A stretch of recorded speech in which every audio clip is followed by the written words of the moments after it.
बड़ी बात है कि एक ऐसी कोई संस्था जो मेधावी बच्चे हैं उन्हें सम्मान देती है। ये हमारे समाज के लिए बहुत अच्छी बात है और ये संस्था प्रतिदिन ऐसा ही कार्य करते रहे और बढ़ते रहे, ऐसी मेरी शुभकामनाएं।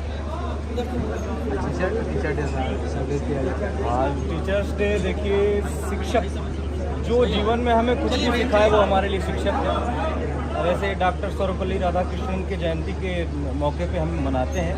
आप सभी को शिक्षक दिवस की बहुत बहुत शुभकामनाएं। को दिल से धन्यवाद कि आप नहीं होते तो शायद आज हमारे अंदर जो भी ज्ञान है, जो मैं 2 शब्द बोल पाता हूँ, आज उन्हीं के बदौलत बोल पाता हूँ, चाहे वो जहाँ से भी हो।